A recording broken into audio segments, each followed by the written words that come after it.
A need for alternative media in Australia. I'll tell you why, because I sit there in my lounge room looking at that little box sitting in front of me, spurting out all kinds of crap. My God. And they expect me to swallow it. So that's what I couldn't do. I couldn't swallow it. I couldn't swallow it. I walked over to it. I picked it up. I threw it out the window and I said, you know what? I'm going to make my own show. That's what I'm going to do. I'm going to make my own show and I'm going to have beautiful girls on there. And so I just did it my way, you know what I mean? But we've all got to do it our own way. I mean, we can't swallow this crap anymore. We can't swallow it anymore. We can't, they're telling us night is day and black is white. My God. And we all know it. We all know it at the end of the day. It's become a bit of a laughing stock. I mean, sometimes we go back for reference and turn on Channel 9. I just have a good laugh. And I suppose I laugh and I laugh and I laugh until I put my head in my hands and then I start to sob. And I'm like, oh my God, people actually believe this stuff. So that's why we need alternative media. We need to become the media. And we are. We are. You go on Twitter, you go on YouTube, you go on Facebook, and people are pulling out their iPhones and they're getting the news as it happens, mate. And then it gets filtered through to the mainstream news, and it comes out totally different out the other end. You know what I mean? So Definitely. we all know it. We all know it's a joke. We all know that the mainstream media is a joke, and the more that we become the media, the more other people will turn it off. Mm-hmm. Now we have to have those options there for people to go to, because if they're not, they're just going to go back to the same old heroin that they've been getting, their drug that they've been getting. Have you noticed it's like a drug, mate? People come home and they got to switch their television on when they get in the door or they feel lonely. They do. I was at that point for a while, actually, with Alex Jones. I'll admit it. I had to have InfoWars in the background. His beautiful voice was quite soothing to me. But now I've got the girls. And seriously, mate, I've got LCD screens in every room with bikini girls everywhere now. That's much better.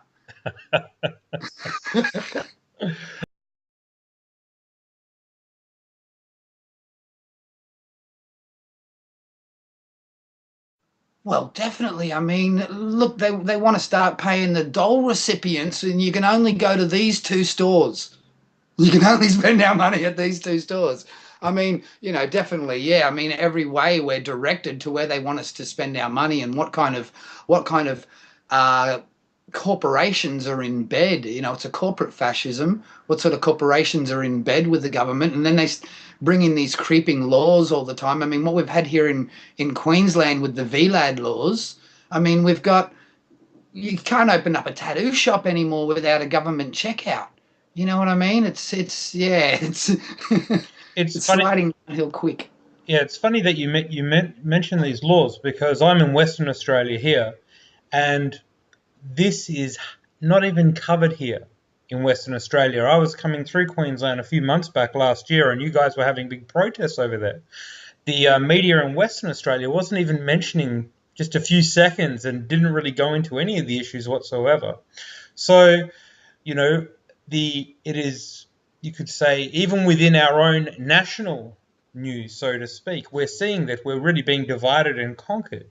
And would you be able to give some West Australian listeners and viewers here some of the Australian issues which have come up recently? Because I can tell you now that the majority of West Australians have not heard of them at all. Our media has given them these national issues. The West Australian media has seemed to have blanked them out altogether.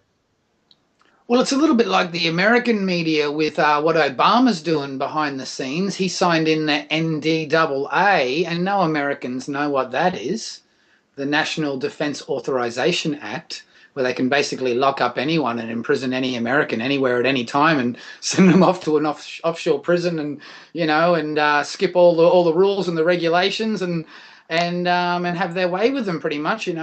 Enhanced interrogation. That's one that's been pulled over the Americans' eyes. But here in Australia, I mean, we have the VLAD laws, VLAD. After Vladimir the Impaler. He was a pretty wicked guy. Anyhow, we've got our own version of him. We brought them in here. He's called Campbell Newman.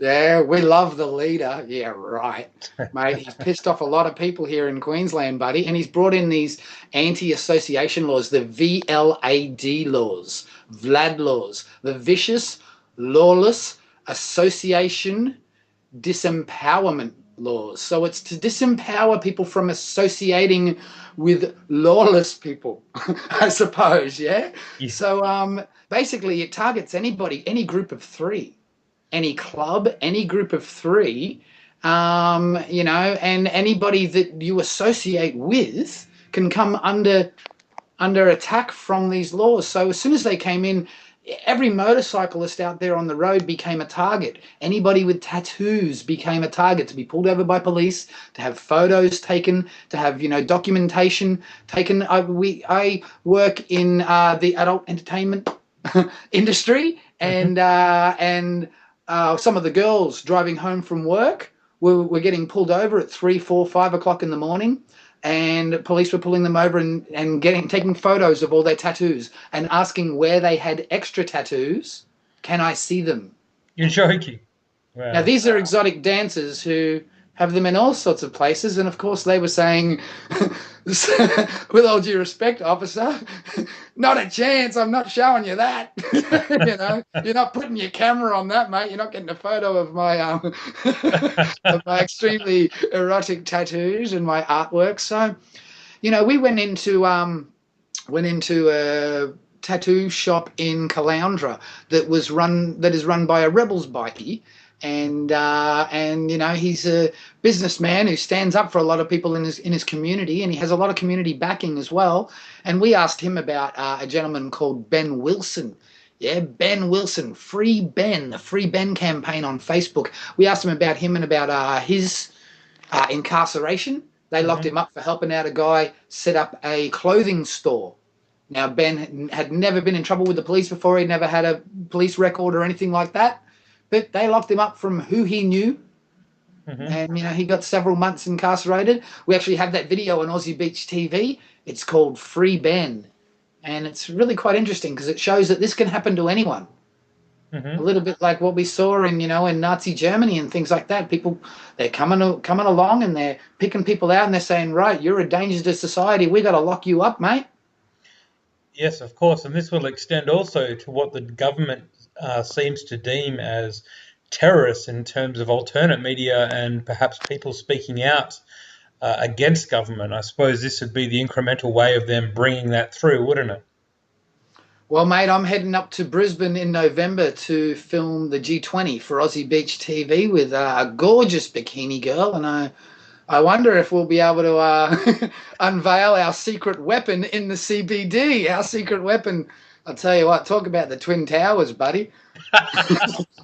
When I'm standing between a couple of those girls, bloody WTC 7 inches will rise up out of the ashes, my friend. I dare say you get a response from some of those officials inside, being the pervs and peeps that they are. But yeah, mate. So just going up there into the CBD area where they're going to have it all locked off with all the world's leaders, and we're just going to go up there. We're going to ask people, what do you think of this G20? Wouldn't you rather go to a footy match?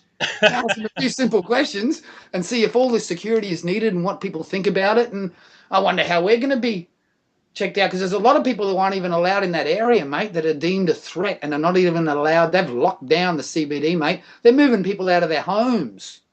Yeah, they're kicking people out of their homes for that period of time that the G20's on. This isn't mucking around, mate.